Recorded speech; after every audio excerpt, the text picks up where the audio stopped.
రక్షణ శాఖ అవసరాలు తీర్చే సామగ్రి తయారీకి హబ్గా ఆంధ్రప్రదేశ్ మారుతుందని ముఖ్యమంత్రి చంద్రబాబు స్పష్టం చేశారు. రక్షణ మంత్రిత్వ శాఖ ద్వారా 1,00,000 కోట్ల విలువైన 5 యూనిట్లు ఏర్పాటు కానున్నట్లు తెలిపారు.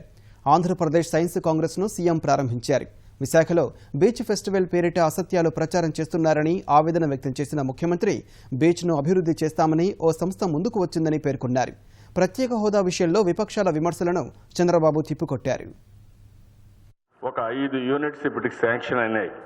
అదే వారు చెప్పారు 1,00,000 కోట్ల విలువ చేసే ఇవి ఓన్లీ పబ్లిక్ సెక్టర్లో మాత్రం, ఇంకా ప్రైవేట్ సెక్టర్ కూడా వస్తూ ఉంది.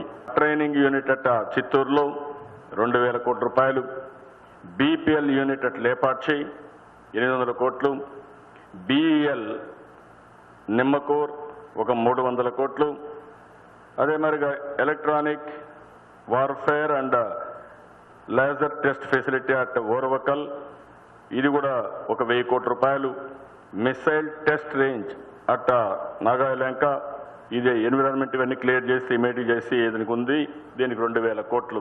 1,00,000 కోట్ల రూపాయలు రాబోయే 5-6 సంవత్సరంలో ఒక డిఫెన్స్లో వస్తున్నాయి.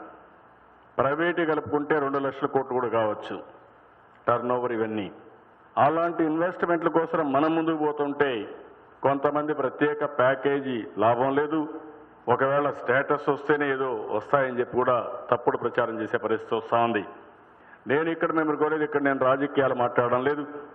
రాజకీయాలు నేను ఎక్కడ చెప్పాలనో చెప్తాను, కానీ మీ దగ్గర నుంచి నేను ఎక్స్పెక్ట్ చేసేది ఇంటలెక్చువల్స్ అనే వాళ్ళు, చదువుకున్న వ్యక్తులు ఆబ్జెక్టివ్గా అసెస్ చేయాలి.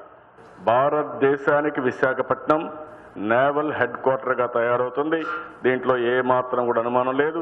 ప్రపంచంలోనే బెస్ట్ కల్చర్ ఉండే ఏకైక దేశం, ఫ్యామిలీ ట్రెడిషన్ ఉండే దేశం ఒక్క భారతదేశం అనేది నా అభిప్రాయం. దాని గురించి ఎప్పుడూ నేను మాట్లాడుతున్నాను.